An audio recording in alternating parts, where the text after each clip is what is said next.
ನಮಸ್ಕಾರ. K2 ಕನ್ನಡ ನ್ಯೂಸ್ಗೆ ಸ್ವಾಗತ. ವೀಕ್ಷಿಸಿ ಈ ದಿನದ ಸುದ್ದಿಗಳ ರೌಂಡ್ ಅಪ್.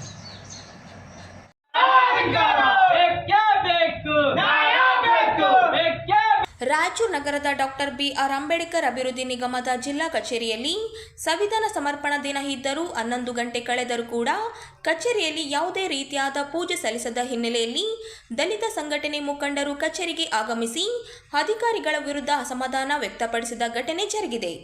ಈ ವೇಳೆ ಕಚೇರಿಗೆ ಆಗಮಿಸಿದ ಉಪನಿರ್ದೇಶಕರನ್ನು ತರಾಟೆಗೆ ತೆಗೆದುಕೊಂಡರು. ಆದರೆ ಉಪನಿರ್ದೇಶಕರು ನಾನು ಜಿಲ್ಲಾ ಮಟ್ಟದ ಕಾರ್ಯಕ್ರಮದಲ್ಲಿ ಭಾಗವಹಿಸಿದ ಕಾರಣ ಇಲ್ಲಿ ಬರುವುದು ತಡವಾಗಿತ್ತು. ನಮ್ಮ ಸಿಬ್ಬಂದಿಗಳು ಪೂಜೆ ಮಾಡಬೇಕಾಗಿತ್ತು.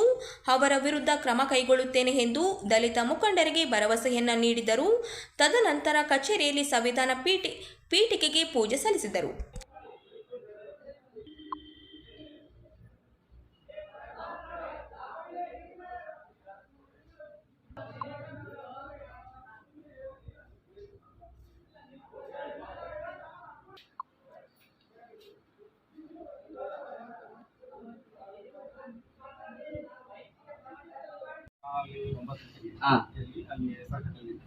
ಸರ್ಕಲ್ ಇದ್ದಾಗ DC ಸಾಹೇಬರು ಎಲ್ಲರೂ ಬಂದು ಪೂಜೆ ಮಾಡಿದ್ರು. ನಾನು ಅಲ್ಲೇ ಇದ್ದೆ.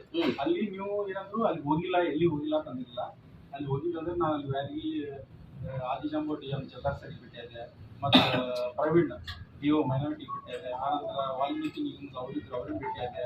ಅಲ್ಲೇನು ಒಂದು ಅರ್ಧ ಗಂಟೆ ನಿಂತು ಜನತಾ ಗೊತ್ತಕ್ಕೆ ಅಲ್ಲೆಲ್ಲ ಸಂವಿಧಾನ ಸ್ವೀಕಾರ ಆಯಿತು. ಅದು ಆದ ನಂತರ ಅಲ್ಲಿ ಪಂಡಿತ್ ರಂಗಮೋಹನ್ ಅಂದ್ರು. ಆ ಮತ್ತೆ ಫೋನ್ ಮಾಡಿ ಫೋನ್ ನಾನು ಕೇಳಿಸಿಲ್ಲ. ಅವ್ರು 2-3 ಸಾರಿ ಮುಖಪಟ್ಟು ಫೋನ್ ಮಾಡಿದ್ರು. ಇಲ್ಲ ಅಂತ ಹೇಳ್ತಾ ಇಲ್ಲ, ನಾನು ಫೋನ್ ಮಾಡಿದ್ರು. ಸ್ವಲ್ಪ ನಾನು ಕೇಳಿಲ್ಲ. ಕೇಳಾಡ್ಬಿಟ್ಟು ಮತ್ತೆ ನಾನು ಹೇಳಿದೆ ಸಿಬ್ಬಂದಿ ಈ ತರ ಅಂದ್ರೆ, ಇಲ್ಲ ಸರ್ ನಾನು ಬರ್ತೀನಿ ಅಂತ ಹೇಳಿದೀನಿ. ಅದು ಬರೋದು ಇಷ್ಟ ಆಗಿದೆ, ನೀವು ಇಷ್ಟ ಸರ್. ನಾವು ಅದಕ್ಕೆ ಇಲ್ಲ ಸರ್, ನೀವು ಅಲ್ಲಿ ಹೋದ್ರೆ ಇಲ್ಲಿ ಸಂಬಂಧಪಟ್ಟವ್ರು ಯಾರಾದ್ರೂ ಮಾಡ್ಬೋದಾ? ಇಲ್ಲ ಮಾಡ್ಬೋದು. ಅದಕ್ಕೆ ನೀವು ಆದೇಶ ಕೊಟ್ಟಿರ? ಇಲ್ಲ ಇಲ್ಲ ಹೇಳಿರಿ ಸರ್. ಹೇಳಿ ಯಾವಾಗ ಹೇಳಿರಿ? ನಿನ್ನೆ ಹೇಳಿನಿ. ಮತ್ತೆ ಅವ್ರು ಏನ್ ಮಾಡ್ಯಾರ? ಅವ್ರು ಯಾರಿಗೆ ಹೇಳಿರಿ? ಅವ್ರಿಗೆ ಕೇಳ್ರಿ ನೀವು. ನೀವು ಅವ್ರಿಗೆ ಯಾರಿಗೆ ಹೇಳಿರಿ, ಎಷ್ಟು ಗಂಟೆಗೆ ಮಾಡ ಅಂತ ಹೇಳಿರಿ, ಅದನ್ನ ನಮ್ಗೆ ಆನ್ಸರ್ ಕೊಡ್ರಲ್ಲ. ನೀವು ಅವ್ರಿಗೆ ನಿನ್ನೆ ಹೇಳಿರಂತೀರಿ, ನಿನ್ನೆ ಹೇಳಿರಿ ಇವತ್ತು ಮಾಡ. ನಮ್ಮವರು 11 ಗಂಟೆಗೆ ದಯವಿಟ್ಟು ಬಂದಂತ ಎಲ್ಲ ಮಾನ್ಯರ ವ್ಯಕ್ತಿನಿಂದ ಡಾಕ್ಟರ್ ಬಿ.ಆರ್. ಅಂಬೇಡ್ಕರ್ ಅವರಿಗೆ ಜಿಲ್ಲಾ ರಂಗಮಂದಿರದಲ್ಲಿ ನಡೆದ ವೇದಿಕೆಯ ಕಾರ್ಯಕ್ರಮವನ್ನು ಜಿಲ್ಲಾ ಅಧಿಕಾರಿ ನಿತೀಶ್ ಕೆ ಅವರು ಉದ್ಘಾಟಿಸಿ ಮಾತನಾಡಿ, ನ್ಯಾಯ ಮತ್ತು ಸಮಾನತೆಯ ಆಶಯ ಹೊಂದಿದ್ದ ಡಾಕ್ಟರ್ ಬಿ.ಆರ್. ಅಂಬೇಡ್ಕರ್ ಅವರು ಸರ್ವರಿಗೂ ಸಮಬಾಳು ಎನ್ನುವ ಸಾಮಾಜಿಕ ನ್ಯಾಯದ ಪರಿಕಲ್ಪನೆಯೊಂದಿಗೆ ದೇಶದ ಜನತೆ ಸಮಾನತೆಯನ್ನು ಮತ್ತು ನ್ಯಾಯ ಕೊಡಲು ಮಹತ್ವದ ಸಂವಿಧಾನ ರಚಿಸಿ ದೇಶದ ಜನತೆಗೆ ಸಮರ್ಪಿಸುವುದು ಅತ್ಯಂತ ಮಹತ್ವದ ಕಾರ್ಯವಾಗಿದೆ ಎಂದು ತಿಳಿಸಿದರು. ಸಮಾಜದಲ್ಲಿನ ಆರ್ಥಿಕ ಸಾಮಾಜಿಕ ಅಸಮಾನತೆಯನ್ನು ಹೋಗಲಾಡಿಸಲು ಪರಿಹರಿಸಲು ನಾವುಗಳು ಕೈಗೊಂಡ ಹಾಗೂ ಕೈಗೊಳ್ಳಬೇಕಾದ ಕಾರ್ಯಗಳಿಗೆ ಸಂವಿಧಾನವು ದಿಕ್ಸೂಚಿಯಾಗಿದೆ. ಸಂವಿಧಾನದಿಂದಾಗಿ ಸಮಾಜದಲ್ಲಿನ ಪ್ರತಿಯೊಬ್ಬರಿಗೂ ಹಂತ ಹಂತವಾಗಿ ಸಮಾನ ಅವಕಾಶಗಳು ದೊರಕುತ್ತಾ ಸಮಾಜವು ಬದಲಾವಣೆಯತ್ತ ಸಾಗುತ್ತಿದೆ. ಮಹಿಳೆಯರು ಸಹ ಪ್ರತಿಯೊಂದು ರಂಗದಲ್ಲಿ ಸಾಧನೆ ತೋರುತ್ತಿದ್ದಾರೆ ಎಂದು ತಿಳಿಸಿದರು. ಹಟ್ಟಿ ಚಿನ್ನದ ಗಣಿ ಕಂಪನಿಯ ಉಪ ಪ್ರಧಾನ ವ್ಯವಸ್ಥಾಪಕರು ಹಾಗೂ ಜಿಲ್ಲಾ ನೌಕರರ ಸಂಘದ ಅಧ್ಯಕ್ಷರಾದ ಶ್ರೀ ಕೃಷ್ಣ ಶಾವಂತಗೇರಿ ಅವರು ಮಾತನಾಡಿ, ಭಾರತ ದೇಶವು ಹಲವು ಧರ್ಮಗಳ ನಾಡಾಗಿದೆ. ವಿವಿಧತೆಯಲ್ಲಿ ಏಕತೆಯನ್ನು ತರುವಲ್ಲಿ ಸಂವಿಧಾನವು ನಮಗೆ ಮಾರ್ಗ ತೋರುತ್ತಿದೆ. Doctor B R. ಅಂಬೇಡ್ಕರ್ ಅವರು ಸಂವಿಧಾನದ ಮೂಲಕ ನಮಗೆ ಉತ್ತಮವಾದ ದಾರಿ ತೋರುತ್ತಿದ್ದಾರೆ.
ಭಾರತದ ಸಂವಿಧಾನ.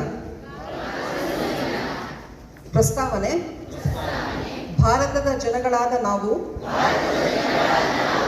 ಭಾರತವನ್ನು ಒಂದು ಸಾರ್ವಭೌಮ, ಸಮಾಜವಾದಿ, ಸರ್ವಧರ್ಮ ಸಮಭಾವದ ಪ್ರಜಾಸತ್ತಾತ್ಮಕ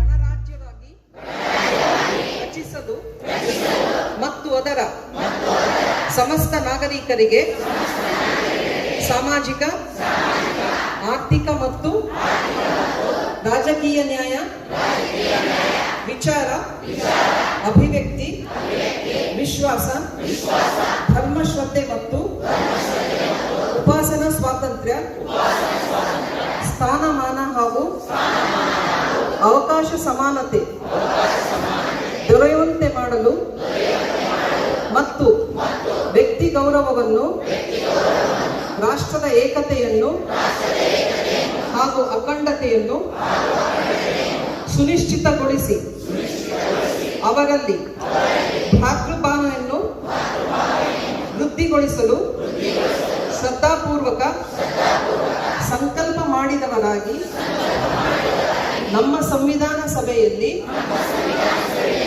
1949ನೇ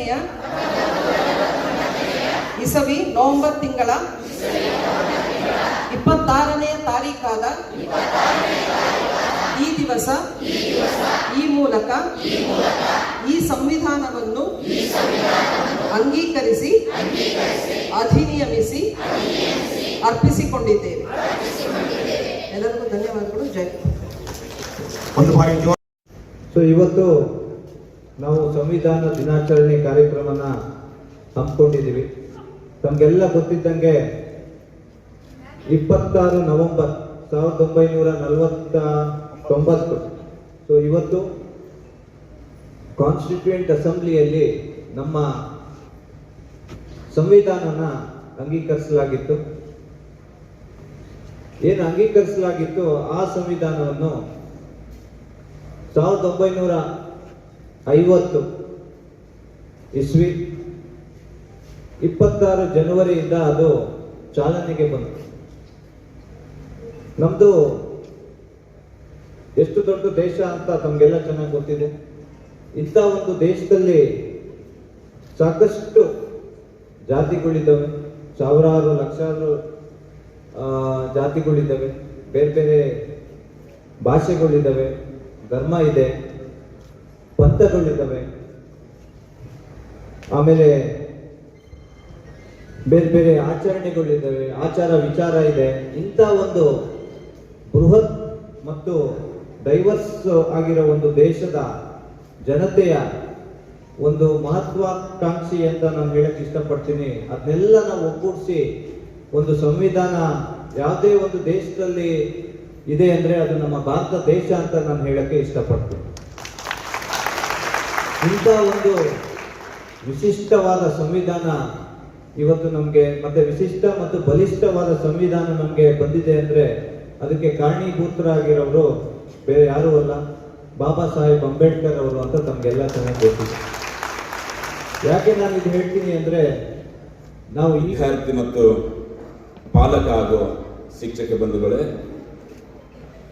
ಸ್ವಾತಂತ್ರ್ಯ ಪೂರ್ವದಲ್ಲಿ ಭಾರತ ದೇಶ ಸ್ವಾತಂತ್ರ್ಯ ಇಲ್ದನೆ ಬಳಲ್ತಾ ಇತ್ತು. ಅಂತ ಸಂದರ್ಭದಲ್ಲಿ ಜಾತಿ, ಮತ, ಪಂಥ, ಧರ್ಮಗಳ ನೆರಳಾಟದ ಜೊತೆಗೆ ದೇಶಕ್ಕಾಗಿ, ಸ್ವಾತಂತ್ರ್ಯಕ್ಕಾಗಿ ಹೋರಾಟ ಮಾಡುವಂತ ಹಲವು ನಾಯಕರ ಮಂಚೂಣಿಯಲ್ಲಿದ್ದರು. ಆ ಸಂದರ್ಭದಲ್ಲಿ ಮೊದಲನೇ ಮಹಾಯುದ್ಧ, ಎರಡನೇ ಮಹಾಯುದ್ಧಗಳು ಮುಕ್ತಾಯದ ನಂತರ 1945ರಲ್ಲಿ ಬ್ರಿಟಿಷ್ ಗವರ್ಮೆಂಟ್ ಭಾರತಕ್ಕೆ ಸ್ವಾತಂತ್ರ್ಯ ಕೊಡಬೇಕು ಅನ್ನುವಂಥ ವಿಚಾರ ಬಂದಾಗ ಹಲವು ರೀತಿಯ ಚರ್ಚೆಗಳಾದವು. ನಾವೊಂದು ಸಭೆ ಕರೆದು, ಒಂದು ಮೀಟಿಂಗ್ ಕರೆದು, ಒಂದು ನಿರ್ಧಾರವನ್ನು ತೆಗೆದುಕೊಳ್ಬೇಕಾದ್ರೆ ತುಂಬಾ ಕಷ್ಟ. ಅಂತ ಸ್ಥಿತಿಯಲ್ಲಿ ಸುಮಾರು 33 ಕೋಟಿ ಜನಸಂಖ್ಯೆ ಇರುವಂತ ಅಂದಿನ ಭಾರತದಲ್ಲಿ ಜಾತಿ, ಮತಗಳಿಂದ, ಧರ್ಮಗಳಿಂದ ಮನಸ್ಸೆಲ್ಲ ಹಾಳಾಗಿ ಹೋಗಿದ್ದು. ಅಂತ ಸ್ಥಿತಿಯಲ್ಲಿ ಒಂದು ಸಂವಿಧಾನವನ್ನ ಇಡೀ ಆ 33 ಕೋಟಿ ಜನ ಒಪ್ಪುವಂತ ಸಂವಿಧಾನವನ್ನ ನಿರ್ಮಿಸಿದಂತ ಡಾಕ್ಟರ್ BR ಅಂಬೇಡ್ಕರ್ ಅವರನ್ನ ನಾವು ಯಾವ ಕ್ಷಣದಲ್ಲಿ ಆದರೂ ಸ್ಮರಿಸಲೇಬೇಕು ಮಕ್ಕಳೇ. ನಮ್ಮ ಜಿಲ್ಲಾಧಿಕಾರಿಗಳು ಹೇಳಿದರು, ಅತ್ಯದ್ಭುತವಾದಂಥ ವಿಚಾರಗಳನ್ನು ಹೇಳಿದರು. 76 ವರ್ಷಗಳು ಸಂವಿಧಾನವನ್ನು ಅಂಗೀಕರಿಸಿ ಇದುವರೆಗೂ ಎಲ್ಲರೂ ಗಮನ ಕೊಟ್ಕೊಳ್ಳಿ, ಇದುವರೆಗೂ ಸಾವಿರಾರು ಜಾತಿಗಳಿದ್ದಾವೆ, ಸುಮಾರು 7-8 ಧರ್ಮಗಳಿದ್ದಾವೆ, ಮತಗಳಿದ್ದಾವೆ, ಪಂಥಗಳಿದ್ದಾವೆ, ಧರ್ಮಗಳಿದ್ದಾವೆ, ಹಲವು ವೈಚಾರಿಕ ವಿಭಿನ್ನತೆಯ ಚಿಂತಕರಿದ್ದಾರೆ, ಸಿದ್ಧಾಂತವಾದಿಗಳಿದ್ದಾರೆ, ಹಲವು ಪ್ರಾದೇಶಿಕ ವಿಭಿನ್ನತೆಗಳಿದ್ದಾವೆ. ಇವೆಲ್ಲದರ ಮಧ್ಯೆಯೂ 76 ವರ್ಷಗಳ ಕಾಲ ಈ ಅಂಬೇಡ್ಕರ್ ಅವರ ರಚಿಸಿದಂತ ಶ್ರೇಷ್ಠ ಸಂವಿಧಾನವನ್ನು ನಾವು ಅಪ್ಪಿಕೊಂಡು ಬದುಕಿದ್ದೇವೆ. ಪಕ್ಕದ ಪಾಕಿಸ್ತಾನ ಇದುವರೆಗೆ ಸುಮಾರು 4-5 ಸಲ ಸರ್ವಾಧಿಕಾರರಾದಂತ ಅಲ್ಲಿ ಸರ್ವಾಧಿಕಾರಿಗಳು ಬಂದೋಗಿದ್ದಾರೆ. ಇಷ್ಟೆಲ್ಲ ಮತಪಂಥಗಳಿದ್ದರೂ ಸಂವಿಧಾನವನ್ನ ಒಪ್ಪುವಂತ ಶ್ರೇಷ್ಠವಾದಂತಹ ಸಂವಿಧಾನವನ್ನ ನಿರ್ಮಿಸಿದಂತ ಡಾಕ್ಟರ್ BR ಅಂಬೇಡ್ಕರ್ ಅವರನ್ನ ಯಾವ ಸಂದರ್ಭದಲ್ಲಿಯೂ ಸ್ಮರಿಸಿದರೂ ಕಡಿಮೆ ಅಂತ ನಾನು ಹೇಳಕ್ಕೆ ಇಷ್ಟಪಡ್ತಾ ಇದ್ದೀನಿ. ಯಾಕಂದ್ರೆ ಅಷ್ಟು ಸುಲಭ ಅಲ್ಲ ರೀ. ಇದನ್ನ 2015ರಲ್ಲಿ ನವೆಂಬರ್ 19ರಂದು ಅಂದಿನ ಸರ್ಕಾರದ ಪ್ರಧಾನಮಂತ್ರಿ ಆಗಿದ್ದಂತ ನರೇಂದ್ರ ಮೋದಿ ಅವರು ಸಂವಿಧಾನ ದಿನಾಚರಣೆ ಅಂತ ಇನ್ಮೇಲೆ ಆಚರಣೆ ಮಾಡಬೇಕಂತ ಘೋಷಣೆ ಮಾಡಿದರು. ಅದಕ್ಕಿಂತ ಮುಂಚೆ ರಾಷ್ಟ್ರೀಯ ಕಾನೂನು ದಿನ ಅಂತ ನಾವು ಆಚರಣೆ ಮಾಡ್ತಿದ್ವಿ. ಮಕ್ಕಳೇ, ಸಂವಿಧಾನ ಬರೆಯೋದಂದ್ರೆ ಅಷ್ಟು ಸುಲಭ ಅಲ್ಲ. ಯಾಕಂದ್ರೆ ಹಲವು ಚಿಂತಕರಿಂದ ಕೂಡಿಕೊಂಡು ಸುಮಾರು ಚರ್ಚೆಗಳಾದವು. ಕೃಷ್ಣ ಸುಮಾರು ವರ್ಷಗಳು ಸ್ವಾತಂತ್ರ್ಯ ಸಿಕ್ಕು ಹಲವಾರು ನಾವು ವಿಜ್ಞಾನ ಮತ್ತು ತಂತ್ರಜ್ಞಾನದಲ್ಲಿ ಮುಂದುವರೆದರೂ ಕೂಡ ಸವಾಲುಗಳಿರ್ತಕ್ಕಂಥ ಈ ಒಂದು ವ್ಯವಸ್ಥೆಯಲ್ಲಿ ಬಾಬಾ ಸಾಹೇಬ್ ಅಂಬೇಡ್ಕರ್ ಅವರು ಅಂದಿನ ಒಂದು ದಿನಮಾನಗಳಲ್ಲಿ ಮಾಡಿರ್ತಕ್ಕಂಥ ಒಂದು ಪರಿಶ್ರಮ, ಅವರು ಪಟ್ಟಿರ್ತಕ್ಕಂಥ ಒಂದು ಜ್ಞಾನದ ಒಂದು ಅಗಾಧತೆಯನ್ನು ನೋಡಿದ್ರೆ ನಾವೆಲ್ಲರೂ ಕೂಡ ಏನಂದ್ರೆ ಹೆಮ್ಮೆಯನ್ನು ಪಡಬೇಕಾಗ್ತದೆ ಮತ್ತು ಪ್ರೇರಣೆಯನ್ನು ತಗೋಬೇಕಾಗ್ತದೆ. ನಮ್ಮ ಮುಂದಿನ ಪೀಳಿಗೆ ಕೂಡ ಅವರ ಒಂದು ಹಾದಿಯಲ್ಲಿ ನಡೆಯಬೇಕಾಗ್ತದೆ. ಮಕ್ಕಳೇ, ಬಹಳ ಒಂದು ವಿಸ್ತೃತವಾಗಿರ್ತಕ್ಕಂಥ ಈ ಒಂದು ದೇಶದಲ್ಲಿ ಹಲವಾರು ಏನಂದ್ರೆ ವಿವಿಧ ಮಜಲುಗಳನ್ನು ಹೊಂದಿರತಕ್ಕಂಥ ಈ ಒಂದು ದೇಶದಲ್ಲಿ ಪ್ರಾದೇಶಿಕವಾಗಿ, ಭಾಷಿಕವಾಗಿ ಹಾಗೂ ಧಾರ್ಮಿಕವಾಗಿ, ಸಾಮಾಜಿಕವಾಗಿ ಬಹಳಷ್ಟು ವಿವಿಧ ಸ್ತರಗಳನ್ನು ಹೊಂದಿರತಕ್ಕಂಥ ಈ ಒಂದು ದೇಶದಲ್ಲಿ ಏಕತೆಯನ್ನು ತರೋದಕ್ಕೆ ಏನಾದರೂ ಪರಿಶ್ರಮ ಪಟ್ಟಿದ್ದಾರೆ ಅಥವಾ ಅದು ಸಾಧ್ಯ ಆಗಿದೆ ಅಂತಂದ್ರೆ ಅದು ಭಾರತ ಸಂವಿಧಾನದಿಂದ ಅಂತ ಹೇಳಕ್ಕೆ ಇಷ್ಟಪಡ್ತೇನೆ. ಯಾಕೆಂದ್ರೆ ಹಲವಾರು ವಿಷಯಗಳಲ್ಲಿ ಅತ್ಯುನ್ನತ ಒಂದು ವಿದ್ಯಾಭ್ಯಾಸವನ್ನು ಮಾಡಿ ದೇಶ ವಿದೇಶಗಳಲ್ಲಿ ವಿಶ್ವವಿದ್ಯಾಲಯಗಳಲ್ಲಿ ತಮ್ಮ ಪದವಿಗಳನ್ನು ಮುಗಿಸಿ ಮತ್ತೆ ಸಾಮಾಜಿಕ ವ್ಯವಸ್ಥೆಯನ್ನ ಅತ್ಯಂತ ಗಾಢವಾಗಿ ಪ್ರೀತಿಸುವುದರ ಜೊತೆಗೆ ಅರ್ಥ ಮಾಡಿಕೊಂಡು ಆ ಒಂದು ಎಲ್ಲ ಅಂಶಗಳನ್ನ ಸಂವಿಧಾನದಲ್ಲಿ ಅಡಕವಾಗುವಂತೆ ನೋಡಿಕೊಂಡಿರ್ತಕ್ಕಂಥ ಏಕೈಕ ಮಹಾತ್ಮ ಅಂತೇಳಿ ಹೇಳ್ಬೇಕಾದ್ರೆ ಅವರು ನಮ್ಮ ಡಾಕ್ಟರ್ ಬಾಬಾ ಸಾಹೇಬ್ ಅಂಬೇಡ್ಕರ್ ಅವರು ಅಂತೇಳಿ ಹೇಳ್ಬಹುದು. ಇಂಥ ಒಂದು ಮಹಾನ್ ವ್ಯಕ್ತಿಗೆ ಒಂದು ಜ್ಞಾನದಿಂದ ಮಾತ್ರ ಆ ಒಂದು ಶಕ್ತಿ ಬಂದಿದೆ ಅಂತೇಳಿ ನಾವು ಒಪ್ಪಿಕೊಳ್ಳಬೇಕು. ಯಾಕೆಂದ್ರೆ ಜ್ಞಾನ ಮಾತ್ರ ಏನಾದರೆ ಬದಲಾವಣೆಗೆ, ಶಿಕ್ಷಣ ಮಾತ್ರ ಬದಲಾವಣೆಗೆ ಅವಕಾಶ ಕೊಡ್ತದೆ ಮತ್ತು ಆ ಸಾಧ್ಯತೆಯನ್ನ ತೆರೆದುಕೊಡ್ತದೆ. ಅದು ಅಂಬೇಡ್ಕರ್ ಅವರು ಆ ಜ್ಞಾನವನ್ನ ಏನಾದರೂ ಪಡ್ಕೊಂಡ್ರು. ನಾವು ನೀವೆಲ್ಲ ಅರ್ಥ ಮಾಡ್ಕೋಬೇಕು, ಆ ಒಂದು ದಶಕದಲ್ಲಿ 1900ನೇ ದಶಕದಲ್ಲಿ ಏನು ಅವರು ಕಷ್ಟಪಟ್ಟಿದ್ದಾರೆ ಅಷ್ಟು ನಾವು ಶಿಕ್ಷಣ ಪಡೆಯೋದಕ್ಕೆ ಕಷ್ಟಪಡಬೇಕಾಗಿಲ್ಲ. ಆದ್ರೂ ನಾವೆಲ್ಲೋ ಶಿಕ್ಷಣದಿಂದ ಏನಾದರೂ ವಿಮುಖರಾಗ್ತಾ ಇದ್ದೇವೆ. DC ಸರ್ ಹೇಳಿದಂಗೆ ಮಹಿಳಾ ಪ್ರಾತಿನಿಧ್ಯ ಎಷ್ಟೋ ಕಡಿಮೆ ಆಗ್ತಾ ಇದೆ ಅಂತೇಳಿ ಹೇಳಿದ್ರು. ಆ ಒಂದು ದಶಕದಲ್ಲಿ ಅವರು ಕಷ್ಟಪಟ್ಟಿದ್ದನ್ನ ನಾವು ಇವತ್ತಿಗೂ ಕೂಡ ಕಣ್ಮುಂದೆ ತಗೋಬೇಕು. ಯಾಕೆಂದ್ರೆ ಅಷ್ಟೊಂದು ಕಡು ಬಡತನ, ಅಷ್ಟೊಂದು ಸಾಮಾಜಿಕ ತಾರತಮ್ಯ, ಅಷ್ಟೊಂದು ಆರ್ಥಿಕ ಸವಲತ್ತುಗಳು ಇರದೇ ಇರತಕ್ಕಂಥ ಆ ಒಂದು ವ್ಯವಸ್ಥೆಯಲ್ಲಿ ಡಾಕ್ಟರ್ ಬಾಬಾ ಸಾಹೇಬ್ ಅಂಬೇಡ್ಕರ್ ಅವರು ದೇಶ ವಿದೇಶಗಳಿಗೆ ಏನಾದರೂ ಪ್ರಯಾಣ ಮಾಡಿ ಏನಾದರೂ ಶಿಕ್ಷಣವನ್ನು ಪಡೆದಿದ್ರು. ನಾವು ಅವರ ಒಂದು ಪ್ರೇರಣೆ ಮೂಲಕ ಇಲ್ಲಿರ್ತಕ್ಕಂಥ ವಿದ್ಯಾರ್ಥಿ ಮತ್ತು ವಿದ್ಯಾರ್ಥಿನಿಯರು ನಾವು ಶಿಕ್ಷಣಕ್ಕೆ ಹೆಚ್ಚಿನ ಒಂದು ಒತ್ತನ್ನು ಕೊಡಬೇಕು ಅಂತೇಳಿ ಈ ಸಂದರ್ಭದಲ್ಲಿ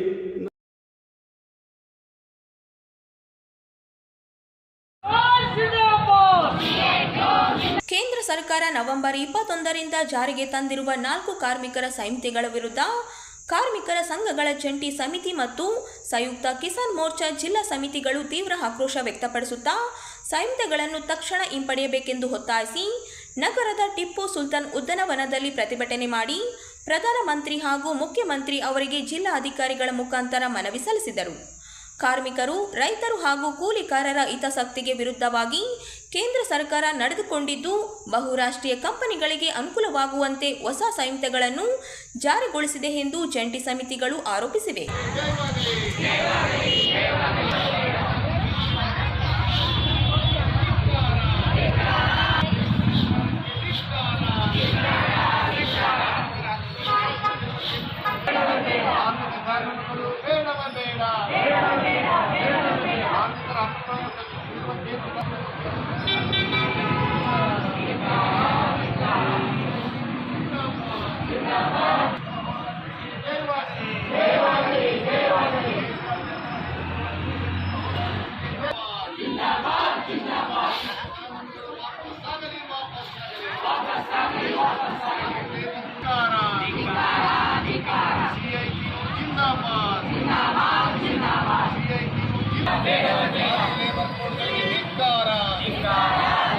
ಕಾರ್ಮಿಕರ ಐಕ್ಯತೆ ಚಿರಾಯುವಾಗಲಿ, ಕಾರ್ಮಿಕರ ಐಕ್ಯತೆ ಚಿರಾಯುವಾಗಲಿ.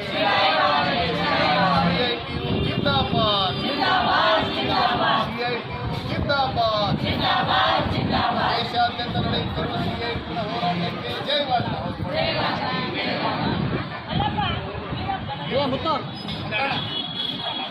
ಸರ್ಕಾರ ಜಾರಿ ಮಾಡಿರ್ತಕ್ಕಂಥ 4 ಲೇಬರ್ ಕೋಡ್ಗಳನ್ನು ವಾಪಸ್ ಪಡಿಬೇಕು ಅಂತೇಳಿ ನಾವು ಒತ್ತಾಯವನ್ನು ಮಾಡಿ ಪ್ರತಿಭಟನೆಯನ್ನು ಮಾಡ್ತಾ ಇದ್ದೀವಿ. ಈ 4 ಲೇಬರ್ ಕೋಡ್ಗಳು ಏನಾದರೂ ಜಾರಿ ಆದರೆ ಇದುವರೆಗೂ ಕಾರ್ಮಿಕರು ಹೋರಾಟ ಮಾಡಿ ಪಡ್ಕೊಂಡಿರ್ತಕ್ಕಂಥ ಎಲ್ಲ ಹಕ್ಕುಗಳು ಕೂಡ ನಾಶ ಆಗ್ತದೆ. ಆಮೇಲೆ ಕಾರ್ಮಿಕರಿಗೆ ಯಾವುದೇ ರೀತಿಯ ಸುರಕ್ಷತೆ ಇರಲಾರ್ದಂಥ ಒಂದು ವಾತಾವರಣವನ್ನು ನಿರ್ಮಾಣ ಮಾಡಲಿಕ್ಕೆ ಕೇಂದ್ರ ಸರ್ಕಾರ ಮುಂದಾಗಿರ್ತಕ್ಕಂಥದ್ದು.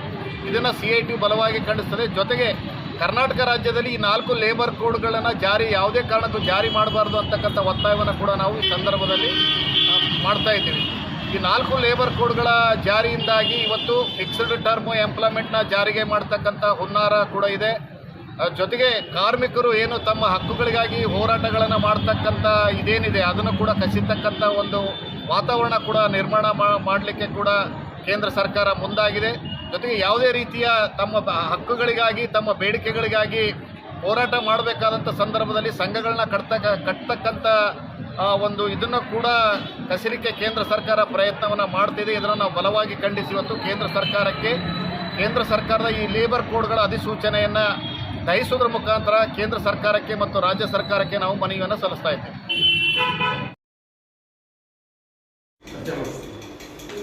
ಮಾದಿಗ ಸಮಾಜದ ಆದರ್ಶ ಪುರುಷ ಆದ್ಯ ವಚನಕಾರ ಮಹಾಶಿವಶರಣ ಬಸವ ಮಾದರ ಚೆನ್ನಯ್ಯವರ ಜಯಂತಿಯನ್ನು ವಸ್ತಿಲ ಹುಣ್ಣಿಮೆಯ ಅಂಗವಾಗಿ ಡಿಸೆಂಬರ್ 4ರಂದು ನಗರದ ವಾರ್ಡ್ 9 ನಂಬರ್ 12ರ ಅಶೋಕ್ ದೀಪ ಹತ್ತಿರದ ಮಾದರ ಚೆನ್ನಯ್ಯ ವೃತ್ತದಲ್ಲಿ ಅದ್ದೂರಿಯಾಗಿ ಆಚರಿಸಲಾಗುವುದು ಎಂದು ಸಮಾಜದ ಮುಖಂಡರಾದ HK ರಮೇಶ್ ರವರು ತಿಳಿಸಿದರು. ಅವರಿಂದು ನಗರದ ಪತ್ರಿಕಾ ಭವನದಲ್ಲಿ ಸುದ್ದಿಗೋಷ್ಠಿಯನ್ನು ಉದ್ದೇಶಿಸಿ ಮಾತನಾಡಿದವರು, ಮಹಾನಗರದ ವಾರ್ಡ್ 9, 12, 13, 14ರಲ್ಲಿನ ಜನರು ಹಾಗೂ ನಗರದ ಸರ್ವರು ಸೇರಿ 12ನೇ ಶತಮಾನದಲ್ಲಿ ಬಸವೇಶ್ವರರ ಎಲ್ಲ ಕಾರ್ಯಗಳಿಗೆ ಬೆಂಬಲವಾಗಿ ನಿಂತು ಕಲ್ಯಾಣ ಕ್ರಾಂತಿಗೆ ಕಾರಣಭೂತರಾದ ಶಿವಶರಣ ಚಿಂತನೆಯನ್ನು ಸಮಾಜದ ತಿಳಿಸುವ ಹಿನ್ನೆಲೆಯ ಜಯಂತಿಯನ್ನು ಆಚರಿಸಲಾಗುತ್ತಿದ್ದು, ಡಿಸೆಂಬರ್ 4ರಂದು ಬೆಳಗ್ಗೆ ಚೆನ್ನಯ್ಯವರ ಭಾವಚಿತ್ರಕ್ಕೆ ಮಾಲಾರ್ಪಣೆ ಮಾಡಿ ಪೂಜಾ ಕಾರ್ಯಕ್ರಮ ನೆರವೇರಿಸಿ ಪ್ರಸಾದ ವ್ಯವಸ್ಥೆಯನ್ನು ಮಾಡಲಾಗಿದ್ದು, ನಂತರ ಪೌರ ಕಾರ್ಮಿಕರಿಗೆ ಹಾಗೂ ಆಶಾ ಕಾರ್ಯಕರ್ತರಿಗೆ ಗೌರವಿಸಲಾಗುವುದು. ಈ ಕಾರ್ಯಕ್ರಮದಲ್ಲಿ ಸಚಿವರು, ಸ್ಥಳೀಯ ಶಾಸಕರುಗಳು, ಸಂಸದರು, ಸಮಾಜದ ಸ್ವಾಮೀಜಿಗಳು ಉಪಸ್ಥಿತರಿರಲಿದ್ದು, ಸಮಾಜದ ಬಾಂಧವರು ಹೆಚ್ಚಿನ ಸಂಖ್ಯೆಯಲ್ಲಿ ಭಾಗವಹಿಸಿ ಕಾರ್ಯಕ್ರಮ ಯಶಸ್ವಿಗೊಳಿಸಬೇಕೆಂದು ಕೋರಿದರು.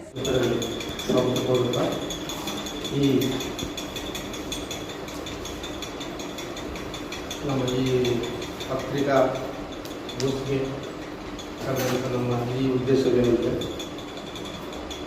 ಡಿಸೆಂಬರ್ 4ರಂದು ನಡೆಯುವ ಶರಣರಿಗೆ ಶರಣ ಮಹಾಶರಣ ಶ್ರೀ ಮಾದರ ಚೆನ್ನಯ್ಯವರ ಜಯಂತಿಯ ಅಂಗವಾಗಿ ಕರೆಯಲಾಗಿದೆ. ಈ ಜಯಂತಿಯನ್ನು ನಾವು ಸುಮಾರು ವರ್ಷಗಳಿಂದ ಮಾದರ ಚೆನ್ನಯ್ಯ ವೃತ್ತದಲ್ಲಿ ಮಾಡ್ಕೊಳ್ತಾ ಬಂದಿದ್ದೇವೆ. ನಮ್ಮ ಅಂಜಲಿ ಜನಸೇವಾ ಸಂಸ್ಥೆಯಿಂದ ಮಾಡ್ಕೊಂಡು ಬಂದಿದ್ದೀವಿ.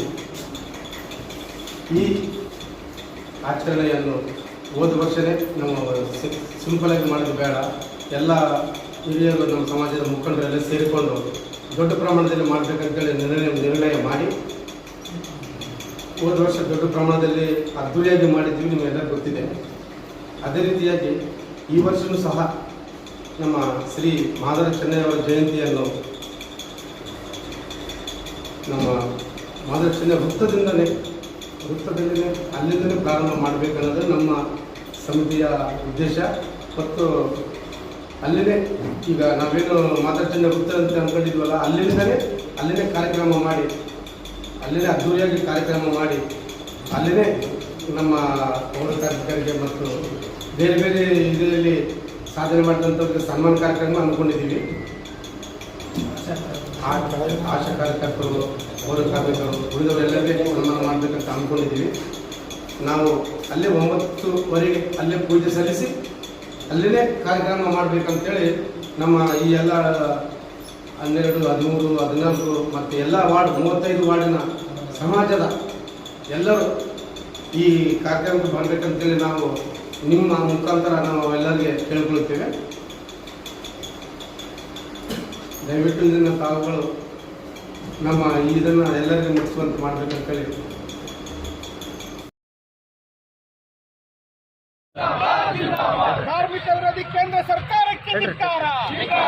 ಕಾರ್ಮಿಕ ಸಂಹಿತೆಗಳ ಅಧಿಸೂಚನೆಯನ್ನು ಕೇಂದ್ರ ವಾಪಸ್ ಪಡೆಯಲು ಮತ್ತು ರೈತರ ಸಮಸ್ಯೆಗಳ ಪರಿಹಾರಕ್ಕೆ ಒತ್ತಾಯಿಸಿ ಇಂದು ಕಾರ್ಮಿಕ ಸಂಘಗಳ ಜಂಟಿ ಸಮಿತಿ ಮತ್ತು ಸಂಯುಕ್ತ ಕಿಸಾನ್ ಮೋರ್ಚಾ ಪ್ರತಿಭಟನೆ ನಡೆಸಲಾಯಿತು. ಕಾರ್ಮಿಕ ಸಂಘಟನೆಗಳ ತೀವ್ರ ವಿರೋಧದ ನಡುವೆ ಕೇಂದ್ರ ಸರ್ಕಾರ 4 ಕರಾಳ ಕಾರ್ಮಿಕ ಸಂಹಿತೆಗಳನ್ನು ನವೆಂಬರ್ 21ರಿಂದ ಜಾರಿ ಮಾಡಿದೆ. ಈ ಕರಾಳ ಕಾರ್ಮಿಕ ಸಂಹಿತೆಗಳನ್ನು ವಾಪಸ್ ಪಡೆಯಲು ಕೇಂದ್ರ ಮತ್ತು ಕರ್ನಾಟಕ ಸರ್ಕಾರ ಈ ಸಂಹಿತೆಗಳಿಗೆ ನಿಯಮಗಳನ್ನು ರೂಪಿಸಬಾರದೆಂದು ಕರ್ನಾಟಕ ಸರ್ಕಾರವನ್ನು ಒತ್ತಾಯಿಸುತ್ತದೆ ಹಾಗೂ ರೈತರ ಕೂಲಿಕಾರರ ಸಮಸ್ಯೆಗಳ ಪರಿಹಾರಕ್ಕೆ ಜಂಟಿ ಸಂಘಟನೆಗಳು ಇಂದು ಕಾರ್ಮಿಕರ ಸಂಹಿತೆಗಳ ಪ್ರತಿಗಳನ್ನು ದಯಿಸುವುದರ ಮೂಲಕ ಆಗ್ರಹಿಸಲಾಯಿತು. ಕೇಂದ್ರ ಸರ್ಕಾರ ರೈತರು, ಕಾರ್ಮಿಕರು ಹಾಗೂ ಇತರೆ ಜನ ವರ್ಗಗಳ ಹಿತಾಸಕ್ತಿಗೆ ವಿರುದ್ಧವಾಗಿ ನಡೆದುಕೊಳ್ಳುತ್ತಿದೆ. ಬಹುರಾಷ್ಟ್ರೀಯ ಕಂಪನಿಗಳ ಹಿತ ಕಾಯುವುದರಲ್ಲಿ ಮಗ್ನವಾಗಿದೆ. ಅದು ತರುತ್ತಿರುವ ನೀತಿಗಳ ಪರಿಣಾಮವಾಗಿ ಜನರು ತೀವ್ರ ಸಂಕಷ್ಟಗಳ ಸುಳಿಯಲ್ಲಿ ಸಿಲುಕಿದ್ದಾರೆ. 21 ನವೆಂಬರ್ 2025ರಂದು ಅಧಿಸೂಚಿಸಲಾದ 4 ಕಾರ್ಮಿಕ ಸಂಹಿತೆಗಳ ಈ ನಿರಂಕುಶ ಮತ್ತು ಅಪ್ರಜಾಸತ್ತಾತ್ಮಕ ಅಧಿಸೂಚನೆಯು ಎಲ್ಲ ಪ್ರಜಾಸತ್ತಾತ್ಮಕ ಮೌಲ್ಯಗಳನ್ನು ದಿಕ್ಕಿಸುತ್ತದೆ ಮತ್ತು ಭಾರತದ ಕಲ್ಯಾಣ ರಾಜ್ಯದ ಸ್ವರೂಪವನ್ನು ಧ್ವಂಸಗೊಳಿಸಿದೆ. ಅಸ್ತಿತ್ವದಲ್ಲಿದ್ದ 29 ಕೇಂದ್ರ ಕಾರ್ಮಿಕ ಕಾನೂನುಗಳನ್ನು ರದ್ದುಗೊಳಿಸಿ ಜಾರಿಗೆ ತಂದಿರುವುದನ್ನು ವಿರೋಧಿಸುತ್ತದೆ.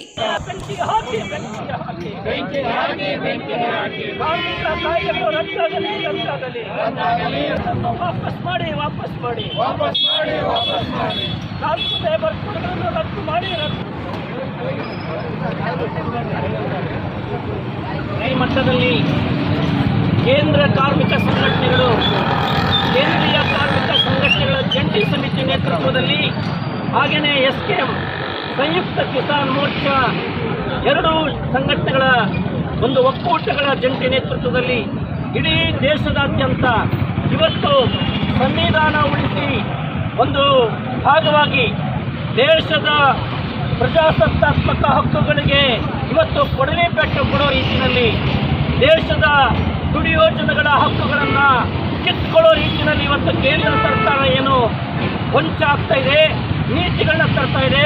ಇವುಗಳ ವಿರುದ್ಧ ಇಡೀ ರಾಷ್ಟ್ರವ್ಯಾಪಿ ಹೋರಾಟಕ್ಕೆ ಇವತ್ತು ಎಲ್ಲ ಕಾರ್ಮಿಕ ಸಂಘಟನೆಗಳು, ರೈತ ಸಂಘಟನೆಗಳು ಕರೆ ಕೊಟ್ಟಿದೆ. ಇಡೀ ರಾಜ್ಯದಾದ್ಯಂತ ಎಲ್ಲ ಜಿಲ್ಲಾ ಕೇಂದ್ರಗಳಲ್ಲಿ ಪ್ರತಿಭಟನೆ ನಡೀತಾ ಇದೆ. ಅಷ್ಟೇ ಅಲ್ಲ, ಇಡೀ ದೇಶದ ಎಲ್ಲ ಜಿಲ್ಲಾ ಕೇಂದ್ರಗಳಲ್ಲಿ ಪ್ರತಿಭಟನೆ ನಡೀತಾ ಇದೆ. ಈ ಸಂದರ್ಭದಲ್ಲಿ ನಾವು ಕೇಳೋದಿಷ್ಟೇ, ಕಾರ್ಮಿಕರು ಕಷ್ಟಪಟ್ಟು ಗಳಿಸಿರ್ತಕ್ಕಂಥ ಹಕ್ಕುಗಳನ್ನು ಇವತ್ತು ಕೇಂದ್ರ ಸರ್ಕಾರ ಕೊಟ್ಟಿದೆ. 4 ಲೇಬರ್ ಕೋಡ್ಗಳನ್ನು ಮೊನ್ನೆ 21ರಿಂದ ನವೆಂಬರ್ 21 ಏನು ಜಾರಿಗೊಳಿಸ ಕೊಟ್ಟಿದ್ದಾರೆ.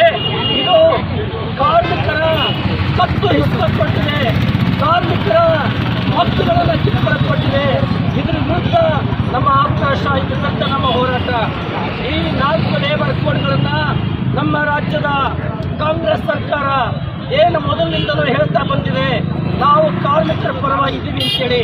ಅವರು ನಿಜವಾಗ್ಲೂ ಕಾರ್ಮಿಕರ ಪರವಾಗಿ ಇದ್ದಿದ್ದೇ ಆದರೆ ರಾಜ್ಯದಲ್ಲಿ ಈ ಕಾರ್ಮಿಕ ಕಾಯ್ದೆಗಳನ್ನು, ನಿಯಮಗಳನ್ನು ತಿರುಗಿಸಬಾರದು.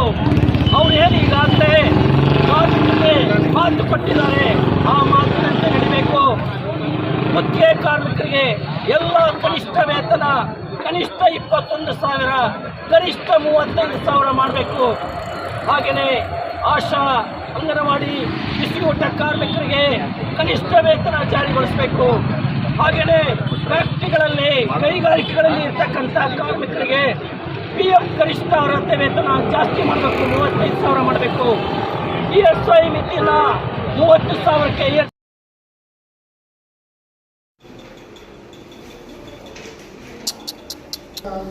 ಜಿಲ್ಲಾ ಆಸ್ಪತ್ರೆ ಶಿಕ್ಷಣ ದಿನಾಂಕ 28/11/2022 ಜಿಲ್ಲಾ ಮಟ್ಟದ ಬಾಲಕಿಯರು ಹೆಣ್ಣು ಮಕ್ಕಳನ್ನು ಕ್ರೀಡೆಗಳಲ್ಲಿ ತೊಡಗಿಸಿಕೊಳ್ಳುವಂತೆ ಉತ್ತೇಜಿಸುವ ನಿಟ್ಟಿನಲ್ಲಿ ರಾಯಚೂರು ಜಿಲ್ಲಾ ಅಥ್ಲೆಟಿಕ್ಸ್ ಅಸೋಸಿಯೇಷನ್ ವತಿಯಿಂದ ನವೆಂಬರ್ 28ರಂದು ನಗರದ ಮಹಾತ್ಮ ಗಾಂಧಿ ಜಿಲ್ಲಾ ಕ್ರೀಡಾಂಗಣದಲ್ಲಿ ಖೇಲೋ ಇಂಡಿಯಾ ಅಸ್ಮಿತಾ ಲೀಗ್ ಕ್ರೀಡಾ ಸ್ಪರ್ಧೆಗಳು 14 ಮತ್ತು 16 ವರ್ಷದೊಳಗಿನ ಬಾಲಕಿಯರಿಗಾಗಿ ಜರುಗಲಿದ್ದು ಹೆಚ್ಚಿನ ಸಂಖ್ಯೆಯಲ್ಲಿ ಭಾಗವಹಿಸಬೇಕೆಂದು ಜಿಲ್ಲಾ ಅಥ್ಲೆಟಿಕ್ಸ್ ಅಸೋಸಿಯೇಷನ್ ಉಪಾಧ್ಯಕ್ಷರಾದ ಶ್ರೀನಿವಾಸ ರೆಡ್ಡಿ ಕೋರಿದರು. ಅವರಿಂದು ನಗರದ ಪತ್ರಿಕಾ ಭವನದಲ್ಲಿ ಸುದ್ದಿಗೋಷ್ಠಿಯನ್ನು ಉದ್ದೇಶಿಸಿ ಮಾತನಾಡಿದ ಅವರು, ಭಾರತೀಯ ಕ್ರೀಡಾ ಪ್ರಾಧಿಕಾರ, ಯುವಜನ ಮತ್ತು ಕ್ರೀಡಾ ಸಚಿವಾಲಯ ಹಾಗೂ Karnataka athletics association, Raichur athletics association ಸಹಯೋಗದಲ್ಲಿ ಖೇಲೋ ಇಂಡಿಯಾ ಕಾರ್ಯಕ್ರಮದಡಿ ನಡೆಯುವ ಲೀಗ್ನಲ್ಲಿ 14 ವರ್ಷದ ಒಳಗಿನ ಬಾಲಕಿಯರಿಗೆ 60 metre long jump, high jump, back throw, shot put, kids ಜಾಲಿಮಿಲಿಯನ್, ಟ್ರಯಾಥನ್ ಸಿಯಲ್ಲಿ 60 ಮೀಟರ್ ಲಾಂಗ್ ಜಂಪ್, 600 ಮೀಟರ್ ಜರುಗಲಿದ್ದು 16 ವರ್ಷದೊಳಗಿನ ಬಾಲಕಿಯರಿಗಾಗಿ 60 metre.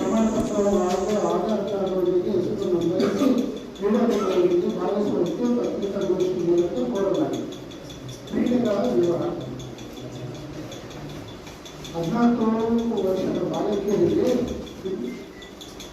60 metre long jump, 50 approach, 5 jump, 5 metre approach, 5 jump, scissor, 60 metre 600 metre. Primary B 60 metre long jump, 5 metre approach, back throw, 1 kg shot put. Primary C 60 metre long jump, 5 metre approach, 600 metres. Kids jogging 5 metres run race.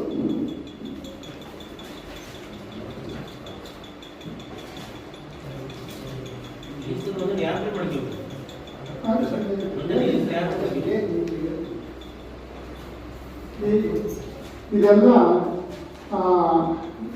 ನಮ್ಮ athletic association secretary ಆದ K Thimmareddy ಅವರ ಹತ್ರ registration ಮಾಡ್ಕೋಬೇಕಂತಂದು ತಮ್ಮ ಹತ್ರ ಎಲ್ಲ ವಿದ್ಯಾರ್ಥಿ ಬಾಲಕಿಯರ ಹತ್ರ ವಿನಂತಿಸ್ಕೊಳ್ತೀವಿ. ಆದ್ದರಿಂದ ಮತ್ತು ಜಲನ್ ಕಿರಣ್ ಅವ್ರ ನಂಬರ್ ಕೊಡ್ತೀವಿ. ಇದರ ನಂಬರ್ ಇದೆ, ಆ ನಂಬರಿಗೆ ಯಾವ ನಂಬರ್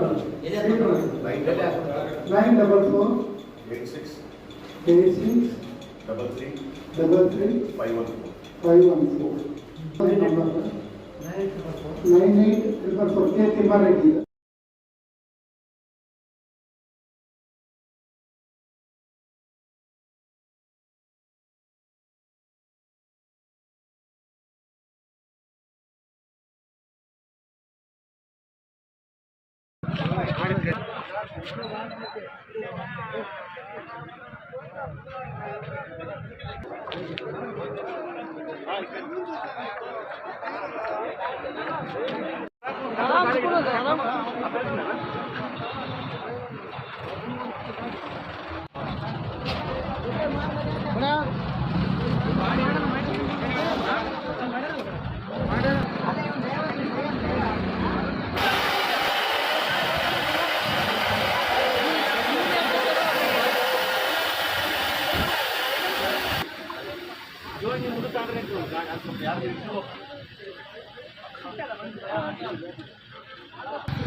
ಅಲ್ಲಪ್ಪ